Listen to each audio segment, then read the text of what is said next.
La conferencia de esta tarde va a tratar sobre el Premio Nobel de Física 2015 que se concedió a los profesores Takaaki Kajita, nacido en 1959, que es de la colaboración Super Kamiokande y es profesor en la Universidad de Tokio, en Japón, y a Arthur McDonald, de 1943, que es el miembro de la colaboración del Observatorio de Neutrinos de Sudbury, en Canadá, y profesor en Queen's University.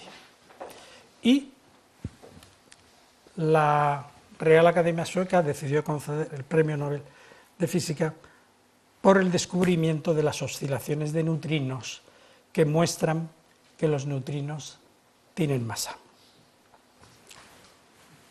Al profesor McDonald lo invitamos desde la Real Sociedad Española de Física en el año 2003, cuando se celebró el cincuentenario de la Real Sociedad, la primera vez que se hacía la reunión de la Real Sociedad de Física independiente de la Real Sociedad de Química. De hecho, he estado dudando bastante sobre el título, y especialmente porque cuando empecé a escribirlo, a preparar la conferencia, estaba leyendo un libro interesantísimo y muy divertido de Eduardo Mendoza, que se titula El secreto de la modelo extraviada. Y entonces me pareció que a lo mejor sería más atractivo, aunque más engañoso, titular esta charla El secreto de los neutrinos extraviados. Pero lo consulté con un compañero y me dijo, déjate de bromas y ve al grano. ¿Qué es? Antes de hablar de neutrinos tengo que hablar un poco de radiaciones y señalar que nosotros entendemos por radiaciones, que a lo mejor es en un sentido estricto, partículas o núcleos atómicos procedentes o bien del espacio, que es lo que se entiende por radiación cósmica, o bien de la Tierra, tanto de su interior como de la superficie. En el segundo caso es lo que llamaríamos la radiación ambiental. Sin temor a equivocarme, puedo afirmar que prácticamente todo lo que conocemos acerca del universo hasta el 11 de febrero del 2016 es el resultado del estudio de la componente neutra de la radiación cósmica, que es radiación electromagnética en todas sus longitudes de onda y neutrinos. Y entre esos grandes hallazgos, grandes descubrimientos que se han hecho utilizando realmente estos mensajeros espaciales, está el descubrimiento del fondo cósmico de microondas y sus anisotropías, la medida de la curvatura, la composición del universo y su expansión acelerada, la materia y la energía oscura, los púlsares binarios que proporcionaron hace cerca de 30 años la primera evidencia de la emisión, no de la detección, de ondas gravitacionales, las fuentes que emiten rayos X o la generación de energía en las estrellas, por poner algunos ejemplos. La otra componente de la radiación espacial, la radiación cósmica, es la componente eléctricamente cargada, que está en el inicio de la física de partículas elementales o física de altas energías. De hecho, el primer ejemplar de partícula de antimateria, el antielectrón o positrón, se descubrió estudiando la radiación cósmica con emulsiones. Y lo mismo ocurrió con el muón, tanto cargado positiva como negativamente, los piones y las partículas extrañas.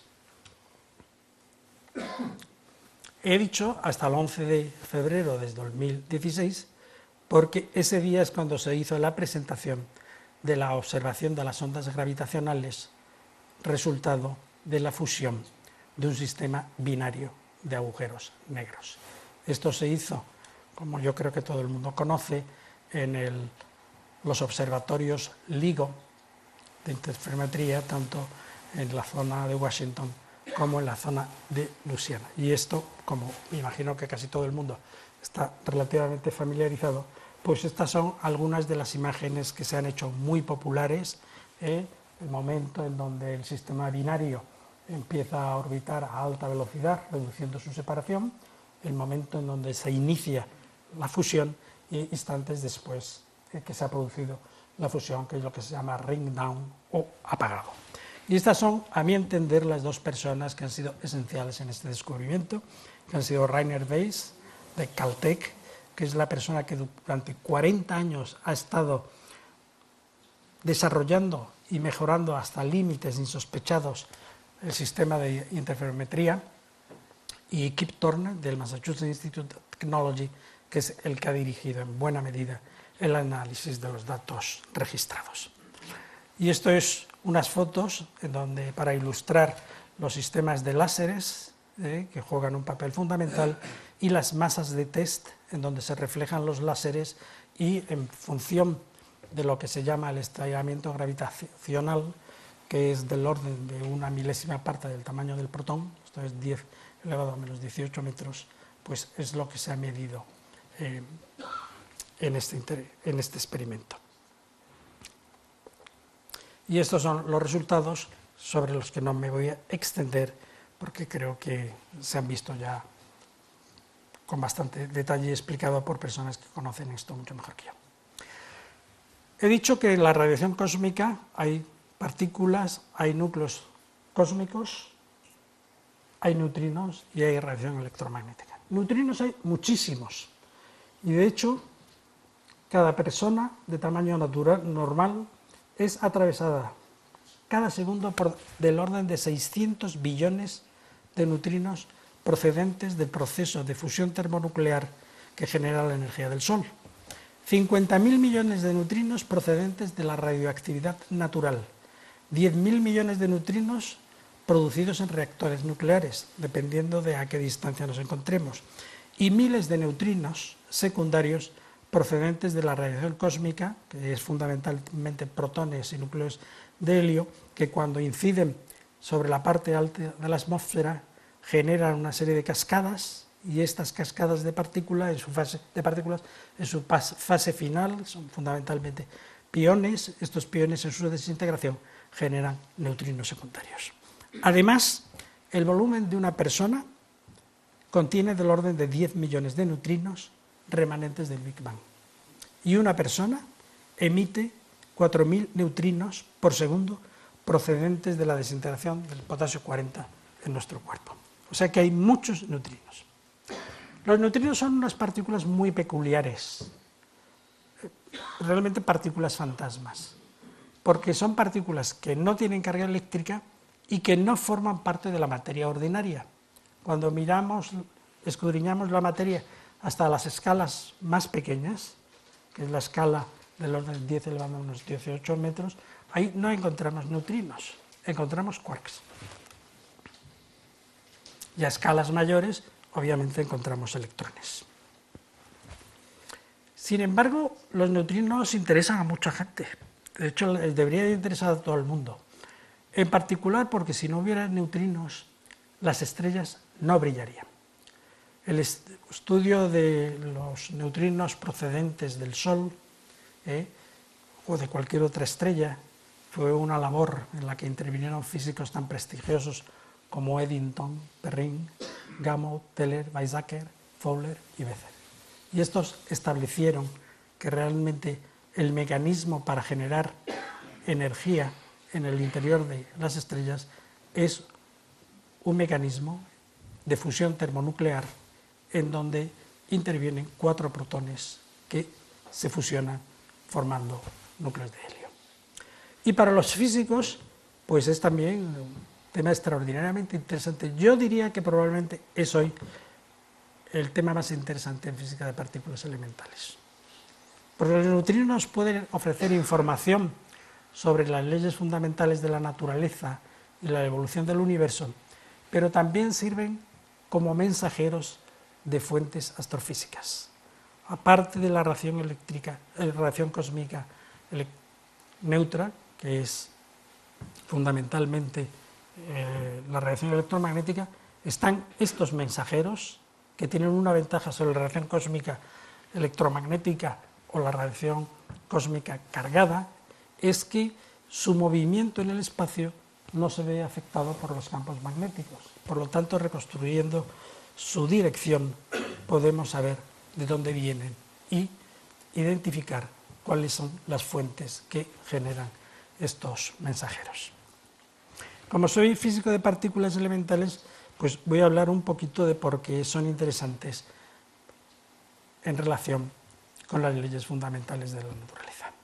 Y para eso tengo que hablar del modelo estándar de partículas e interacciones. Todo el mundo conoce que en esa descripción teórica del mundo microscópico se habla de partículas de materia, que son los quarks, que son partículas también un poco extrañas, porque tienen carga eléctrica fraccionaria y no se detectan en estado libre debido a la propiedad de libertad asintótica que tiene la interacción fuerte, no se detectan de manera libre.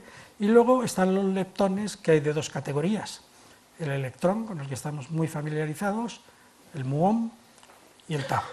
Son partículas eléctricamente cargadas. Y luego están neutrinos. Y lo que nosotros hoy sabemos, estudiando uno de los mensajeros de las fuerzas, una de las partículas de fuerza, que es el bosón Z, estudiando su desintegración, esto se hizo en el CERN en la década de los años 90, pues que solo hay 3 tipos de neutrinos ligeros. Esto es, neutrinos que tienen masa inferior a 45 GeV, que es la mitad de la masa del Z, y que experimentan las interacciones descritas por el modelo estándar, que están pintadas aquí. Repito, sabemos que hay 3 tipos de neutrinos: neutrino electrón, neutrino tau y sus correspondientes antineutrinos. Y estos neutrinos, estas 3 categorías, se denominan también variedades o sabores. Y la noción de sabor, que es un número cuántico especial, es empírica, es dinámica. En el sentido de que nosotros decimos que un neutrino tiene sabor electrónico si se produce junto con un positrón o que en una interacción electrodébil produce un electrón. Y lo mismo pasa con el muón, con el neutrino del muón. Decimos que un neutrino tiene sabor muónico si se produce en asociación con un muón positivo o que produce un muón negativo. Y lo mismo con el último de ellos. El sabor de un neutrino, en el contexto de la teoría estándar, es un invariante Lorentz, en el sentido que cuando se desplaza no cambia su sabor.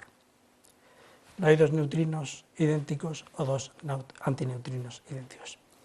Cuando se habla de oscilación de neutrinos, lo que quiere expresarse es que durante su propagación en el espacio, el neutrino cambia de sabor leptónico, que por lo tanto un neutrino electrónico puede terminar convirtiéndose en un neutrino tauónico u de otro tipo. Este número cuántico es un número cuántico un tanto especial, porque en física de partículas elementales los números cuánticos están relacionados con leyes de simetría que generan principios de conservación. Es lo que pasa, aunque puede violarse estos números cuánticos, pero la paridad pues, es un número cuántico asociado a las partículas que tiene en cuenta que en muchas interacciones esta interacción no cambia de forma cuando se mira su imagen especular. Sin embargo, en el caso del sabor leptónico, es un número cuántico que no es consecuencia de ningún principio de simetría fundamental. Y por lo tanto es posible que realmente este número cuántico se transforme, no sea realmente un invariante Lorentz. En virtud de esto, de estas consideraciones empíricas, a los 12 leptones y antileptones, o sea que 6 son cargados y 6 son neutros, se les asigna, ya repito, de manera empírica, unos números cuánticos que he listado en esta tabla. Y se distingue entre el número cuántico leptónico del electrón, del muón y el tau. Y calculando el número de leptones de un determinado y antileptones, pues se tienen estos números cuánticos Le, Lmu y Ltau. Por ejemplo, una desintegración muy conocida del muón es la desintegración en un electrón, un antineutrino de electrón y un neutrino de electrón. con los valores que he dado para estos números cuánticos en esta tabla, pues se ve que se conserva el número cuántico leptónico E, el número cuántico leptónico mu y la suma. Mientras que otro proceso, que es muy interesante en principio, que es la desintegración de un muón en un electrón con emisión de un fotón, pues el número cuántico leptónico total se conserva, pero ni el electrónico ni el muónico se conservan. Y por lo tanto, dentro del modelo estándar, este proceso está prohibido. Se ha buscado, y el límite a la relación de desintegración del muón de esta manera es menor que 10 elevado a menos 13. Por lo tanto, aunque no tiene un fundamento extraordinariamente riguroso, parece ser que estos números cuánticos pues realmente se conservan en los procesos mediados por la interacción débil. Y en el modelo estándar, repito, estos números cuánticos se conservan. Hay dos hechos experimentales que tienen mucha importancia dentro del modelo estándar y para lo que voy a explicar a continuación. Hay evidencia experimental concluyente de que los neutrinos, que no olvidemos son partículas fermiónicas con spin medio, que pueden obedecer y que obedecen a la estadística de Fermi-Dirac, los neutrinos se producen en un estado que es predominantemente levógiro. Quiere decirse que la orientación del spin es en dirección contraria a la línea de movimiento del neutrino. Y en el caso de los antineutrinos pasa al contrario. Por lo tanto, los neutrinos, y digo, estos son consideraciones empíricas basadas en resultados experimentales, los neutrinos se producen en un estado levógiro, son de izquierdas, y los antineutrinos son de derechas. Esto es un hecho muy importante. Y luego el otro hecho muy importante es que la medida experimental de la masa del antineutrino asociado al electrón, que se ha medido en la desintegración del tritio en distintos laboratorios, es esta que está puesta aquí, pues esta medida lo único que nos ha dado es un límite superior. La masa del neutrino del electrón es inferior a 2,3 electronvoltios. Hay un experimento que está aquí, estas fotos, que es de dimensiones verdaderamente colosales, que está en la fase final de comisionado y que esperamos que dentro de 5 años o bien mida un valor para la masa con un error o ponga un límite superior, que sería del orden de 0,2 electronvoltios. Pues estas dos consideraciones, basadas realmente en hechos experimentales son en buena medida la base del modelo estándar, que asume, es una hipótesis de partida, que los neutrinos tienen masa y que además tienen la quiralidad que he dicho, levógiros en el caso de neutrinos y dextrógiro en el caso de neutrinos. Y realmente este modelo, en particular la parte electrodébil, que es la que se puede estudiar con muchísima precisión, se ha estudiado hasta la saciedad y no se han encontrado ninguna desviación. Lo que el modelo estándar realmente supone es una reducción del número de constituyentes elementales, pasando de la tabla periódica de los elementos de Mendeleev a una que es mucho más económica en términos de constituyentes. Ahora, conviene no olvidar que esta descripción del modelo estándar explica solamente el 5% del total de materia y energía que hay en el universo. La otra parte es materia oscura, que es materia que no absorbe ni emite radiación electromagnética, y la otra parte es la energía oscura, que es responsable de la expansión acelerada del universo. Fuentes de neutrinos hay muchas.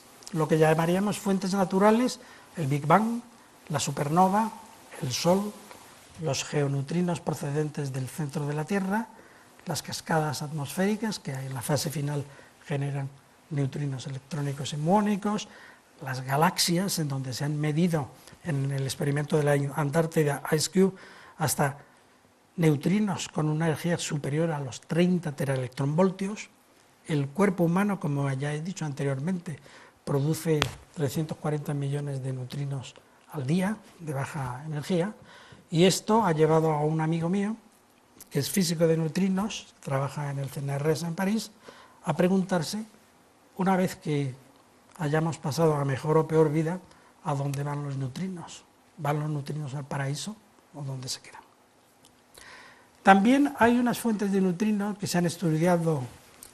Realmente son los procesos de desintegración doble beta que normalmente producen dos neutrinos o dos antineutrinos, pero estos, aun siendo interesantes, son interesantes porque dan un punto de referencia para los procesos de desintegración doble beta en donde no hay producción de neutrinos. Estos se han estudiado en multitud de experimentos utilizando núcleos como germanio, como telurio, como xenón. La vida media para los procesos con neutrinos es ya muy alta, es del orden de 10 a la 21 años, y de momento no hay ninguna traza de que realmente estos procesos tengan lugar. Si tuvieran lugar, querría decir que el neutrino, en lugar de obedecer a la estadística de Fermi y Dirac, sería neutrinos de Majorana, y esto daría lugar a una ciencia que es fabulosamente interesante, pero del que no voy a hablar hoy.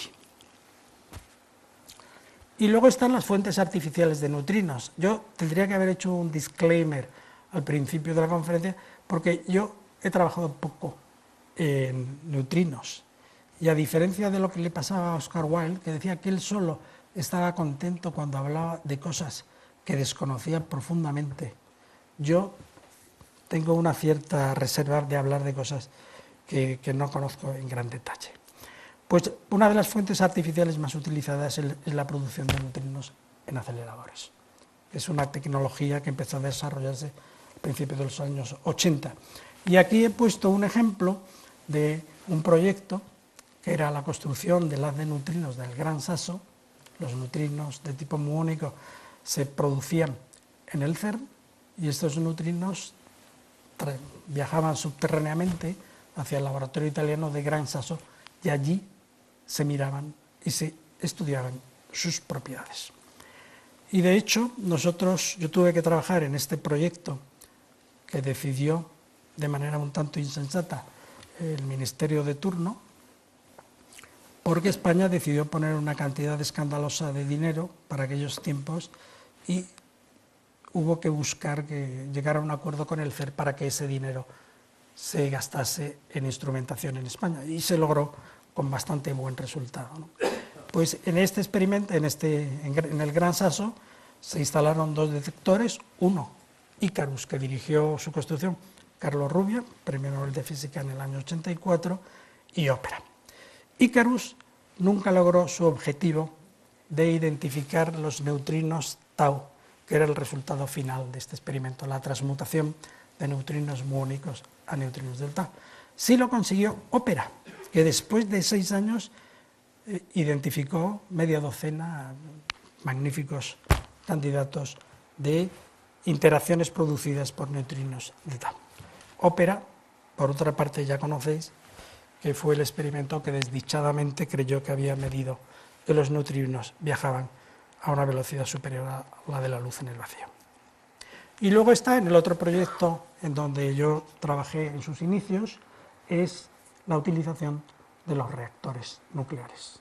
Los reactores nucleares es donde inicialmente se detectó primeros neutrinos, y nosotros tenemos un proyecto importante en la central nuclear francesa de Chus, en donde tenemos 2 detectores.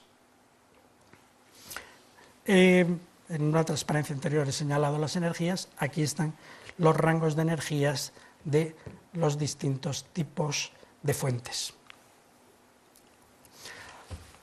La física de neutrinos es, aunque no tiene una historia enorme, ya que empieza hace aproximadamente 85 años, es realmente una rama científica de la física de partículas fascinante.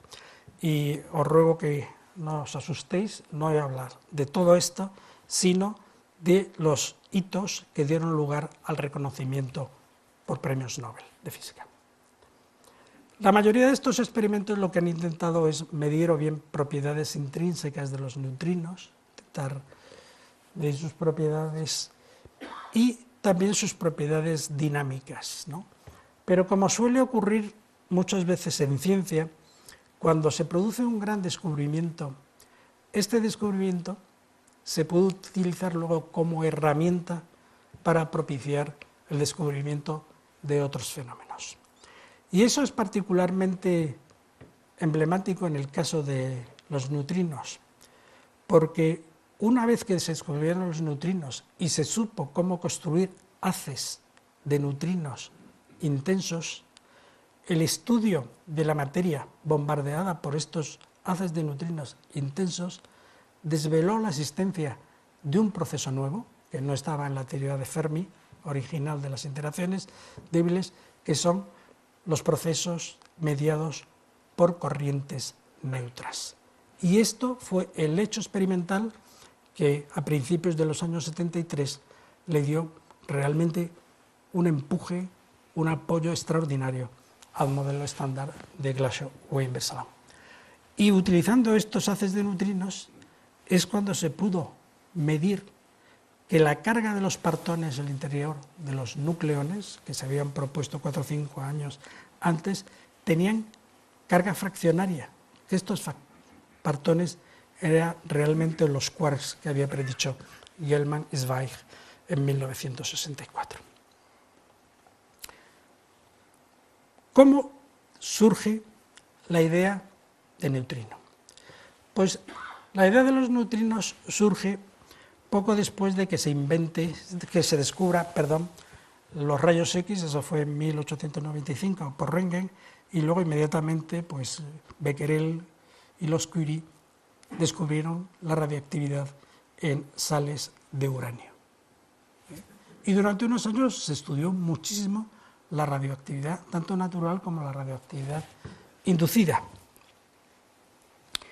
Pero hubo una observación, y es que la desintegración de los núcleos, una desintegración en la que se emite un electrón, es un proceso a dos cuerpos y entonces cinemáticamente la energía del electrón tiene que ser fija. Sin embargo, lo que se observaba era que la energía tenía un determinado espectro, como si la energía desapareciese. Y realmente, tanto Chadwick, que había descubierto el neutrón en el año 32, como los Curie, que habían codescubierto el neutrón, todos ellos recibieron el premio Nobel, uno de física y otro de química, trabajaron muchísimo en estudiar esta anomalía. Y descartado que se trataba de un problema experimental, pues se llegó al dilema de, o bien, como hacía Bohr, proponer que en estos procesos de desintegración radiactiva se violaba la conservación de la energía, o bien, como dijo Pauli, que en esta desintegración, aparte del electrón, se producía una partícula. Y aquí es la célebre carta que escribió haciendo esta propuesta de partículas eléctricamente neutras, la llamó neutrones, luego, gracias a la insistencia de Fermi, estos se han llamado neutrinos, y decía que serían también fermiones, de spin 1 medio, bla, bla, bla. A mí, leyendo algunos papeles de aquella época, me ha gustado lo que dijo Niels Bohr. Es que una cuestión es interesante, una cuestión científica es profunda si la respuesta sea sí o no es interesante. Y este era un caso patológico. O bien se violaba la conservación de la energía, o bien se producía una partícula muy peculiar. Una vez descubierto el neutrón, medido su vida media, Fermi propuso su célebre teoría de las interacciones débiles. Y aquí está Fermi frente a una pizarra, y yo dudo de que él escribiera esta fórmula para la constante hiperfina porque está mal escrita. Realmente es esta, la forma de la constante alfa hiperfina. Entonces, dos físicos muy reputados de la época, Bethe y Peierls, calcularon a partir de la medida del neutrón que el neutrino interacciona muy débilmente y calcularon que la sección eficaz era del orden de 10 elevado a menos 38 centímetros cuadrados.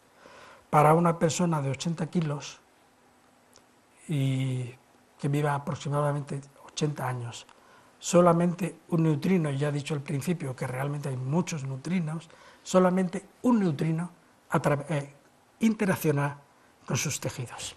Por lo tanto, podemos estar tranquilos. Cuando calcularon Bethe y Peierls este valor para la sección eficaz, concluyeron que era totalmente imposible observar el neutrino. Y el propio Pauli reconoció que había hecho una cosa terrible, postular una partícula que nunca se había detectado. Pero eso en parte solo prueba desconfianza de los grandes físicos teóricos a los físicos experimentales, como ha pasado muchas veces, y si uno, por ejemplo, lee los diarios de Feynman, pues realmente desconfía bastante incluso de físicos experimentales excepcionales. Y hubo un grupo de personas muy reducido que a principios de los años 50, estos eran físicos, Cowan y Raynes, que habían trabajado como casi todos los físicos de un cierto prestigio en el proyecto Manhattan, que pensaron en hacer un experimento para detectar neutrinos. Y su primera idea era, y diseñaron un detector que sería operativo en Los Álamos, cerca del lugar donde se explosionaban periódicamente prototipos de bombas atómicas. Incluso convencieron a Fermi de que era una idea brillantísima. Pero luego se lo pensaron mejor y dijeron, bueno, vamos a hacer esto en un acelerador, en un reactor. Hicieron un proyecto que se llama el proyecto Duende, el proyecto Poltergeist, en el Hanford Nuclear Reservation Reactor del proyecto Manhattan en el año 53, y la verdad lo hicieron en unas condiciones bastante precarias, no veían nada, eran unos resultados extremadamente confusos de interpretar, así que se trasladaron a otro reactor que está en South Carolina, el Savannah River Reactor, y allí hicieron el experimento en el año 55. Y realmente encontraron lo que buscaban. Mandaron una cartita a Pauli, y Pauli les dijo, gracias por el mensaje, pues la paciencia es más o menos siempre premiada. Cuando Raynes, que había dirigido este proyecto junto con Cowan, se encontró en el año 56 con Bethe, le dijo a Hans Bethe, hombre, no debería uno creerse todo lo que se lee en los papeles, incluso en los papeles científicos, ¿no? Bueno, el experimento fue un experimento muy peculiar, pequeño para los experimentos que hoy se hacen neutrinos. Aquí a la derecha está esta foto. Este es un experimento en donde las señales electromagnéticas, las señales luminosas, se coleccionaban en un conjunto de solamente 92 fotomultiplicadores. El experimento que ha recibido el premio Nobel este año, en el 2015, tiene 9.500 fotomultiplicadores. Y la idea es relativamente sencilla, se hacen unos tanques en donde hay agua y una solución de cloruro de cadmio, que es el blanco, el neutrino llega, colisiona, cuando colisiona con los protones del núcleo, y produce un neutrón, aquí está la reacción que le había propuesto en el año 1942 Wang Changkang, y un positrón. El positrón se aniquila inmediatamente con los electrones que hay en el agua y genera dos fotones. Estos fotones son los fotones que terminan midiéndose en los fotomultiplicadores del experimento. El neutrón se termaliza y al cabo de 10 microsegundos emite una serie de rayos cósmicos, y entonces utilizando estos triggers de fotones con este de sincronización, pues se obtienen candidatos de interacciones inducidas por antineutrinos en esta solución.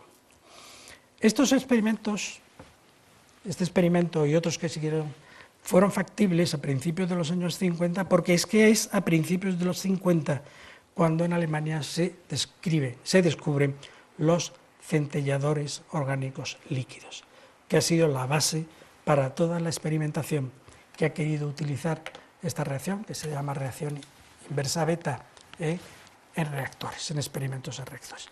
Ellos midieron esta sección eficaz del orden de 12 por 10 elevado a menos 44 centímetros al cuadrado, y el cálculo teórico era 5 más menos 1 por 10 elevado a menos 44 centímetros cuadrados. Y por este resultado, Reines obtuvo el premio Nobel en el año 95. Es hasta cierto punto sorprendente que el descubrimiento del neutrino del electrón, que tuvo lugar en el año 53 o 55, tuviera que esperar cerca de 40 años a tener el reconocimiento de la Academia Sueca, mientras que el descubrimiento del segundo neutrino, que tuvo lugar en el año 62, fuese premiado en el año 88. Y esto recayó en Steinberger, Lederman, Schwarz. Yo a Schwarz le conocí porque yo estuve una serie de años en Brookhaven, y la percepción que todo el mundo tenía en el Laboratorio Nacional de Brookhaven, que es donde construyó este experimento, es que esta persona era la que había tenido, y además está documentado, la idea de construir un haz en un acelerador, un haz de neutrinos, y la tecnología de cámaras de chispas con aluminio.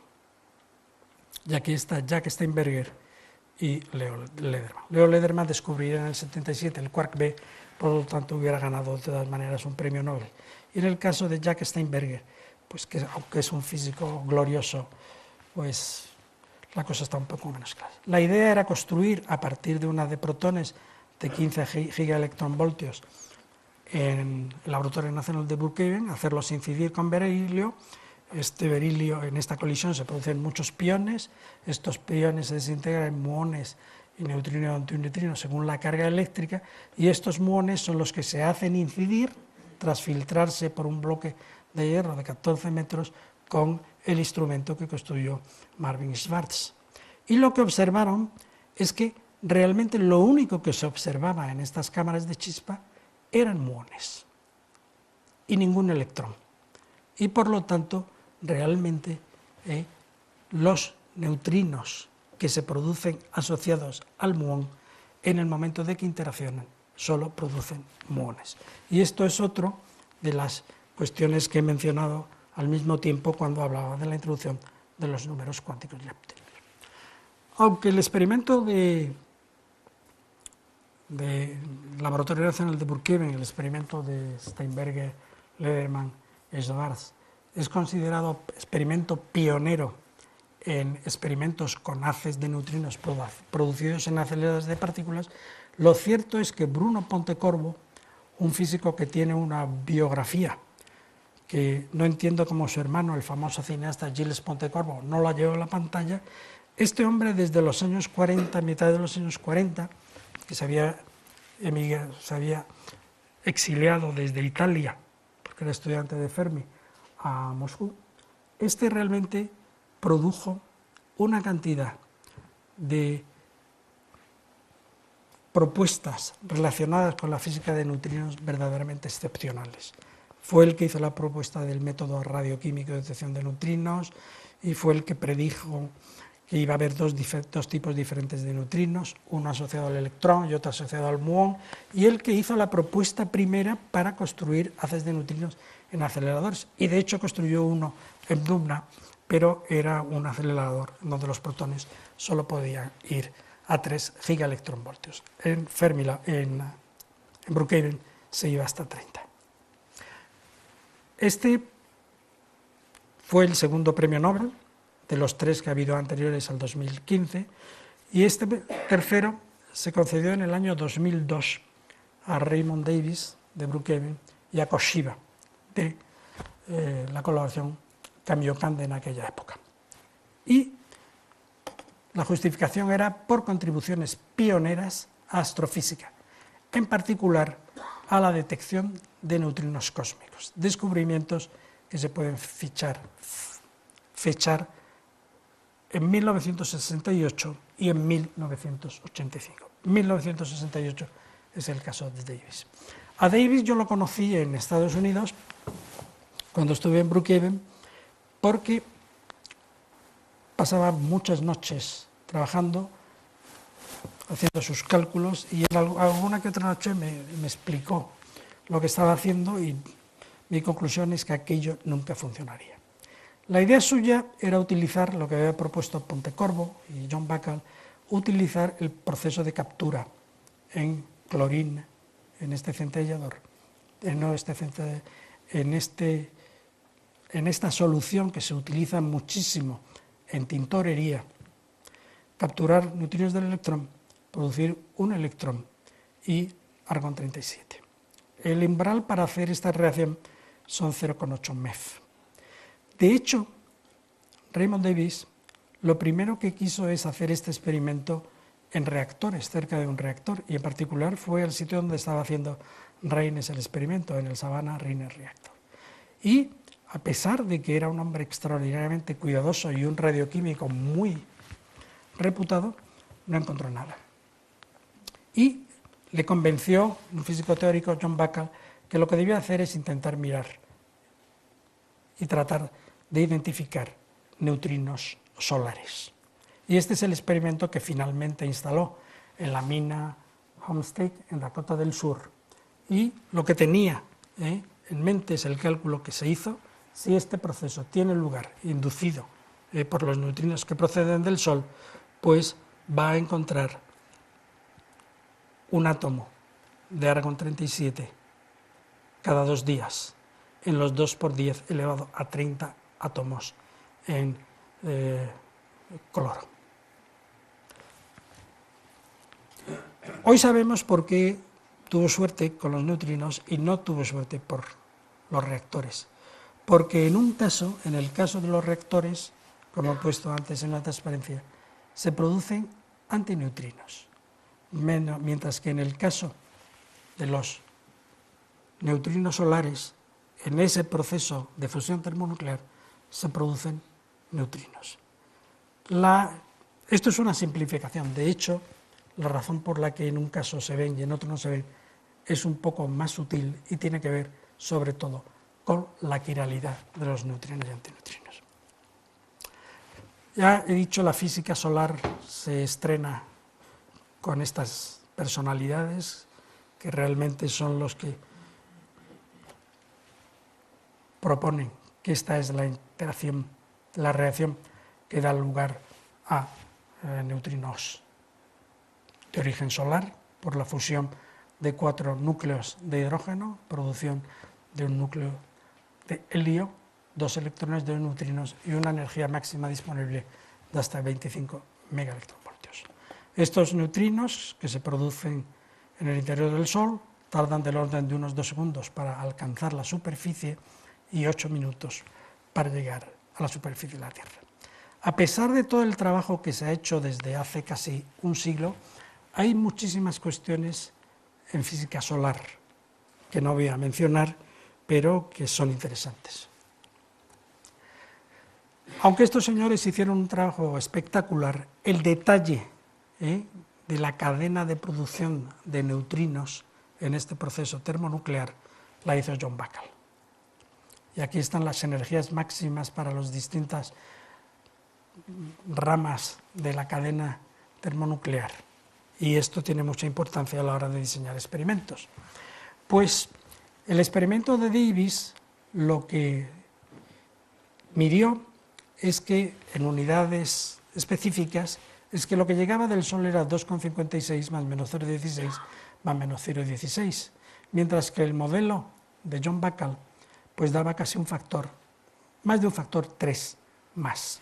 Por lo tanto, si el modelo desarrollado por Bacall y algún colaborador era correcto en el movimiento de los neutrinos desde el Sol, que son 150 millones de kilómetros a la Tierra, pues desaparecían las 2/3 partes. Y esto se atribuía o bien a que el experimento estaba mal hecho, repito, es un experimento complejo, que el modelo del Sol es incorrecto o que hay alguna novedad en el comportamiento de los neutrinos.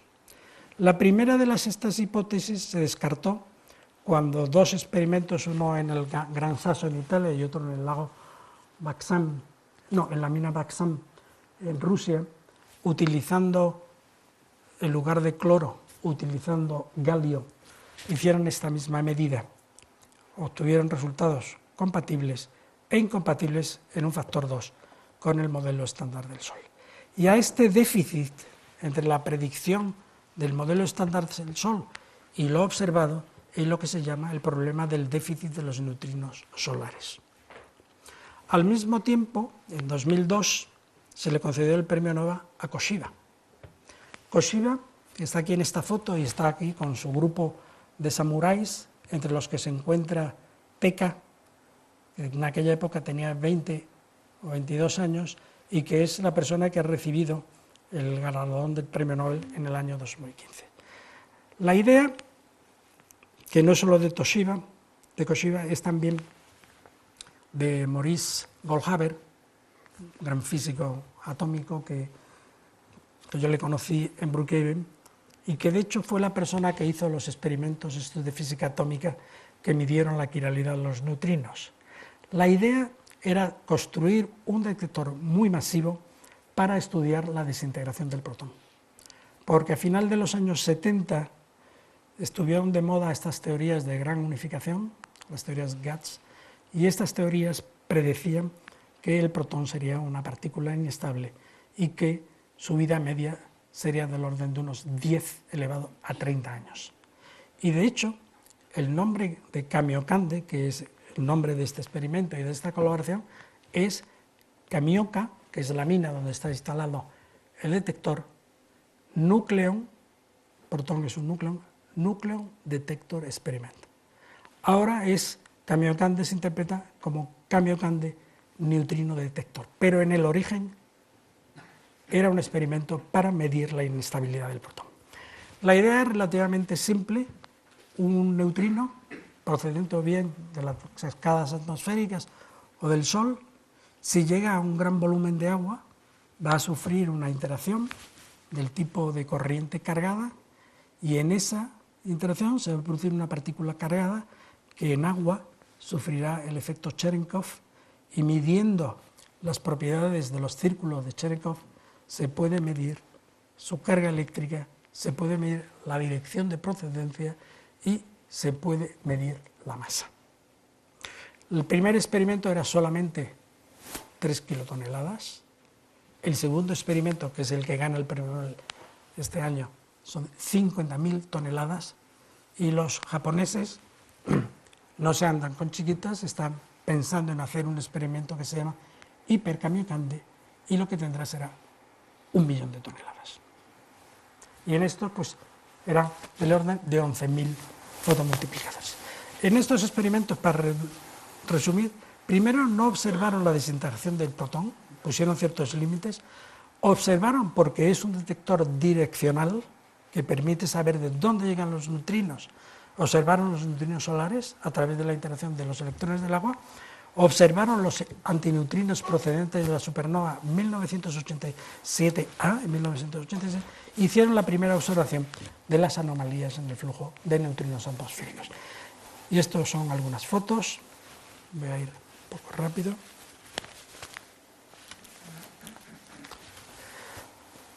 Hicieron estas medidas y la situación en el año 96, en medidas que se habían hecho en concreto con los neutrinos solares, era que los observados eran incompatibles con la predicción del modelo estándar del Sol. Eso es lo que concierne a neutrinos solares. En lo que concierne a los neutrinos procedentes de la supernova, encontraron una serie de sucesos. Hubo otros 2 experimentos, el Irving Michigan Brookhaven, que fue el experimento de Maurice Goldhaber, y otro experimento en la Unión Soviética, en Baksán, en donde también encontraron estos neutrinos solares. Midieron la velocidad de la luz de esos neutrinos y resultó ser lo que tenía que ser, inferior a la velocidad de la luz.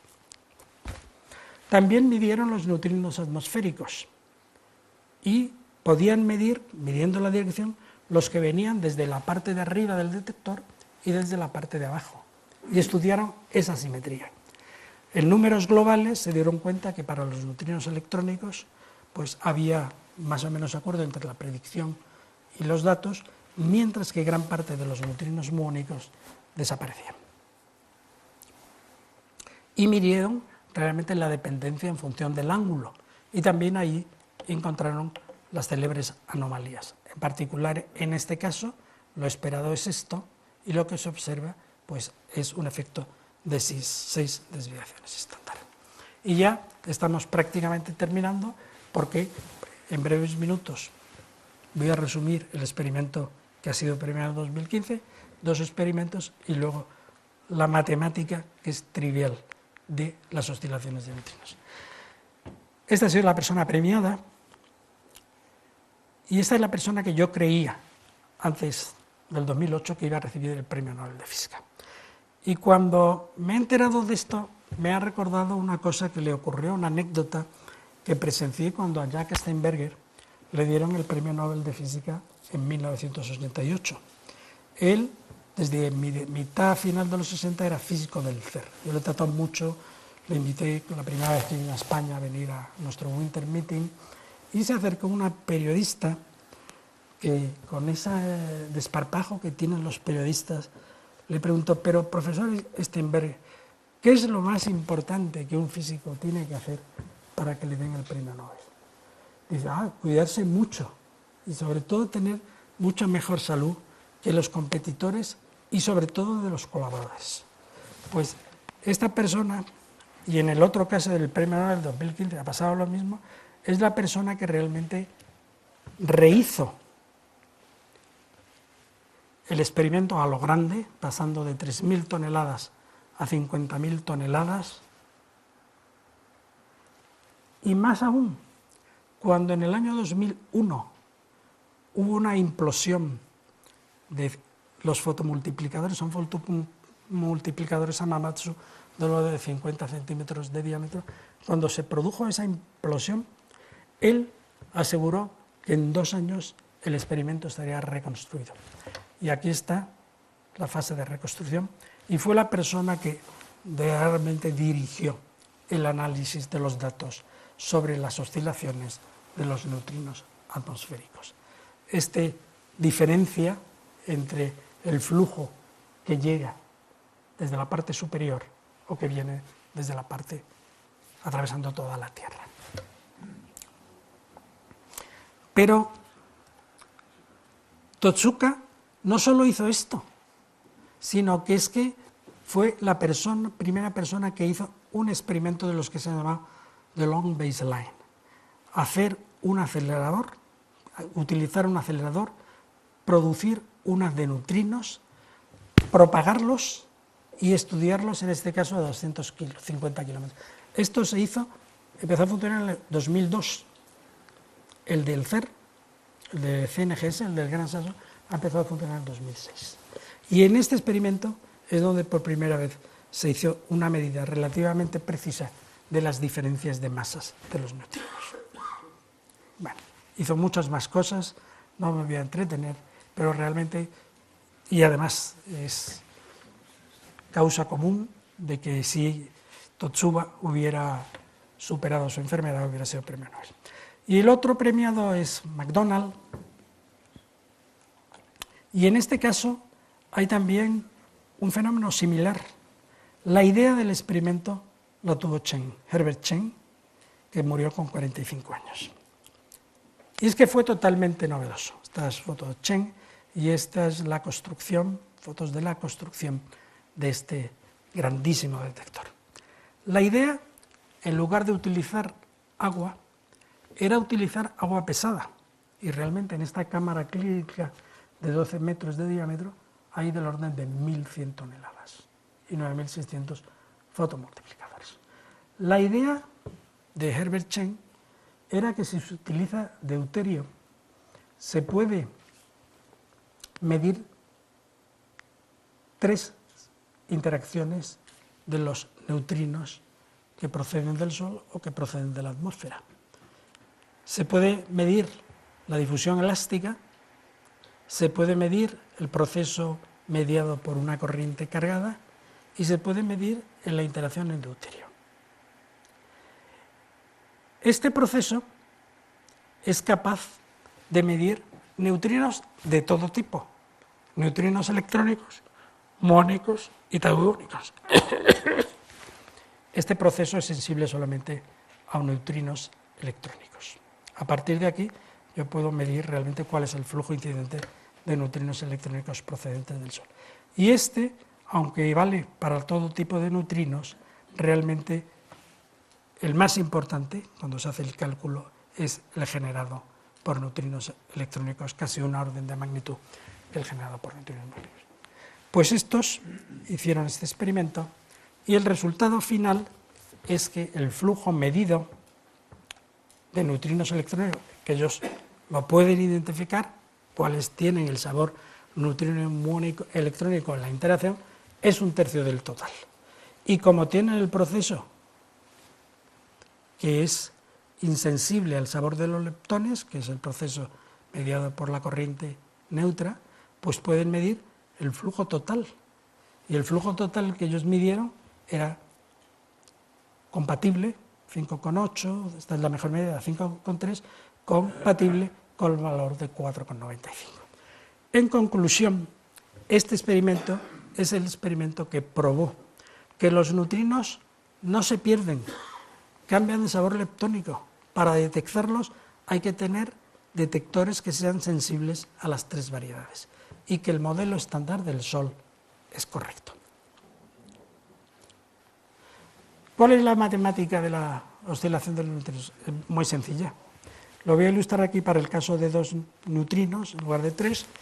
El neutrino se produce en una interacción débil y es un neutrino con un sabor definido, que es una combinación de 2 neutrinos que son autoestadas de masa con un ángulo de mezcla. La propagación se hace con la ecuación de Schrödinger y luego la probabilidad se calcula de esta manera. Y en el caso de que solo hubiese 2 neutrinos, la probabilidad de metamorfosis tiene una parte que depende de las propiedades intrínsecas de los neutrinos, que es el ángulo de mezcla, y esta está oscilada por un factor que depende de la longitud a la cual se mide la recepción de los neutrinos, la energía y luego la diferencia de los cuadrados de las masas. Y estos son ilustraciones de, con ese sencillo formalismo mecano-cuántico, cuál es la probabilidad para que un muón se permanezca con su mismo sabor en función del cociente de longitud sobre energía, o que ocurre, por ejemplo, en el caso de los muones, neutrinos muónicos de los experimentos en Japón, que pasa con los neutrinos que proceden de abajo o que proceden de arriba, que van hacia abajo, y que proceden de abajo y que atraviesan el director hacia arriba. En el caso de los trineutrinos, el mecanismo teórico es un poco más complicado, y estas son las expresiones de la matriz de mezcla de Pontecorvo, máquina Sakata, se propusieron en el año 62, y aquí, en el caso más sencillo, en donde no haya neutrinos de Majorana, hay que medir 3 ángulos y una fase, que es la fase de posible violación de CP, y esto es lo que hay que medir. Todas las evidencias experimentales que hay hasta ahora se han estudiado con muchísimo cuidado, y uno de los grupos más prestigiosos en esto es el grupo que dirige Concha González García, que está en ICREA en Barcelona, y estos han dado los mejores valores para con las actuales medidas para tanto los ángulos de mezcla, como esto no es todavía una medida precisa, como la fase de la violación CP, como las diferencias de los cuadrados de las masas. Quedan muchas cosas todavía por ir mejorando la precisión, por ejemplo, lo que se llama la jerarquía de masas. Al medir diferencias de masas, no sabemos si realmente esta es la escala de las masas de los autoestados de masa o si es la escala invertida. Por lo tanto, esto va a necesitar una serie de experimentos que están ya en fases de diseño o incluso de construcción, y luego pues hay que intentar ver si hay alguna manera no estándar de medir el valor absoluto de las masas. Con esto prácticamente he terminado. Lo único que quiero decir es que este fenómeno de mezcla cuántica de estado de sabor de neutrinos también ocurre en el sector de los quarks. En el sector de los quarks, entre el año 62 y el año 70, se elabora esto que se llama la matriz de Kavivo, Kobayashi y Mascaba, que nos dice que los neutrinos que tienen sabor DSB, estos son los neutrinos que tienen carga eléctrica menos un tercio, estos neutrinos, realmente los neutrinos que se observan, estos son los autoestados de masa, los autoestados de sabor son viceversa, son una combinación de estos tres. Estos dos casos se han estudiado tanto neutrinos como quarks, como he dejado entender, ha requerido un esfuerzo experimental notable, son bastante distintos si uno mira los valores de los parámetros de estas masas de mezcla, en el sentido de que en el caso de los quarks las mezclas son muy pequeñas, mientras que las diferencias de masa son grandísimas. Se pasa del orden de 2 megaelectronvoltios a 173 gigaelectronvoltios. En el caso de los neutrinos, las mezclas son más pequeñas, son más importantes, porque estos ángulos en la diagonal son más pequeños. Y sin embargo, las diferencias de masa son pequeñísimas, del orden de 10 elevado a menos 3, las diferencias de masa al cuadrado, o de 10 elevado a menos 5. Por lo tanto, la física que conocemos. Esto es lo que conocemos, y este es el resumen, cómo se producen, detectan, estudian. Sabemos que hay numerosas fuentes, producidos con distintas energías, que hay 3 variedades de neutrino ligero, que son más ligeros que los leptones cargados y que oscilan. Y al oscilar, en base a las formulitas que he enseñado antes, tienen que tener masa distinta a cero. ¿Qué no conocemos? Pues podría haber neutrinos que no tuvieran las interacciones del modelo estándar, son los neutrinos estériles. ¿Existen neutrinos estériles? ¿Cuáles son las masas de los autoestados de masa? Sabemos que son pequeñas, pero ¿cómo de pequeñas? Porque lo que realmente disponemos es de un límite inferior para la masa del neutrino con sabor electrónico y diferencias de masas. ¿Son los autoestados de masa de los neutrinos partículas de Majorana o partículas de Dirac? Tenemos que medir mejor los ángulos de mezcla. Y una vez que midamos mejor los ángulos de mezcla, también podremos saber si hay violación de CP en el sector de los neutrinos, o si hay algo realmente inesperado. El ver si en el sector de los neutrinos hay violación de la simetría CP es una cosa importantísima, porque sigue siendo misterioso el proceso que ha tenido el universo a lo largo de 13.000 millones de años. De acuerdo con la teoría de Big Bang, el universo en el momento que se crea tendría que tener igual contenido de materia y antimateria. Sin embargo, lo que nosotros observamos en la parte que hemos podido observar del universo, que es una parte minúscula, no tenemos trazas de antimateria. La explicación de variogénesis, que hay una violación de simetría CP en el sector de los quarks, es muy pequeña. No explicaría esta desaparición violenta de la antimateria en los instantes iniciales del universo. Pero podría ser que el origen de esta evolución asimétrica del universo en materia y antimateria estuviese en estos neutrinos de Majorana, que no tienen exactamente las interacciones electrodébiles del modelo estándar, que serían además partículas muy masivas y que también podrían ser responsables en buena medida de la materia oscura del universo. Hay un montón de experimentos, que solo enseño las fotografías, montones de experimentos, y concluyo con esto. Lo visible es solamente una pequeña parte del contenido de masa de energía del universo, 5%. La luz visible o la radiación electromagnética no es el único mensajero celeste. Están los neutrinos y están desde ya las ondas gravitacionales. Y se puede explorar la naturaleza de lo infinitamente grande estudiando lo infinitamente pequeño y viceversa. Un ejemplo es lo de los neutrinos solares. Estudiando un objeto relativamente voluminoso como el Sol, hemos podido aprender que los neutrinos tienen masa. Gracias.